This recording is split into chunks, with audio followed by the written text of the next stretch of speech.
Bonjour, bienvenue sur jeuxcompris.com. L'objectif dans cet exercice, c'est de démontrer qu'un point est le centre d'un cercle circonscrit à un triangle. Et l'intérêt ici, il est double, réutiliser les formules du cours et également revoir un peu de géométrie, notamment ce qu'est un cercle circonscrit. Allez, comme d'habitude, dans un premier temps, je vous laisse faire pause, cherchez bien et on se retrouve juste après pour la correction en détail.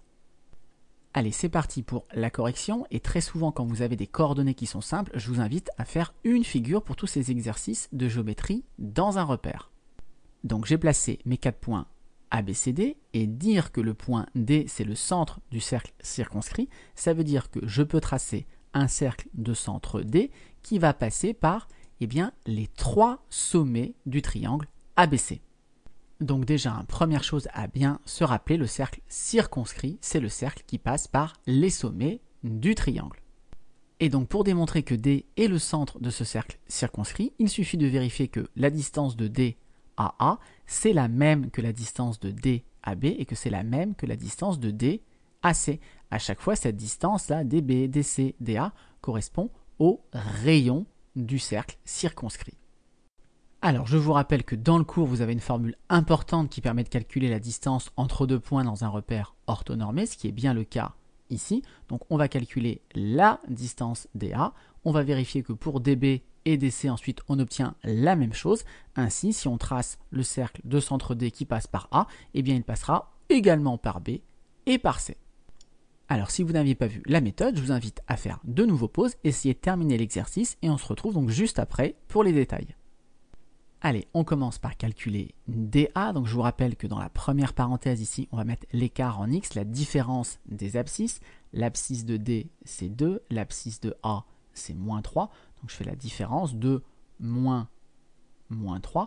Si vous mettez moins 3, moins 2, vous allez trouver l'opposé. Mais comme on met au carré, ça ne change absolument rien. Dans la seconde parenthèse, c'est la différence en ordonnée. Donc là, j'ai 1 et 1. Mais la différence, c'est tout simplement 0. Ici, 1 moins 1, 0. Donc ça va faire 0, 0 au carré, 0. Et dans la première parenthèse, moins 3, ça revient à faire plus 3. 2 plus 3, 5. 5 au carré, ça fait donc 25. Donc je me retrouve avec racine carrée de 25 qui redonne 5. Qu'est-ce qui au carré donne 25? C'est 5. 5 au carré, 25. Donc voilà, DA égale 5. Alors notez ici que le calcul n'était pas forcément utile puisque D et A ils ont la même ordonnée, donc il était clair que la distance de D à A c'était 5, on le voit très bien ici sur la figure, il y a 5 unités en abscisse.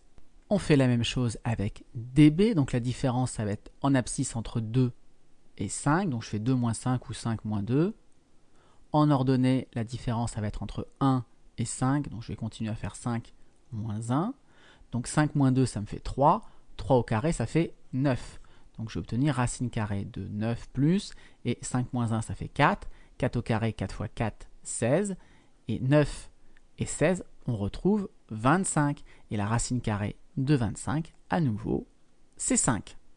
Et enfin, même chose avec DC. Donc les abscisses ici c'est 2 et 6. Donc je fais la différence, 6 moins 2.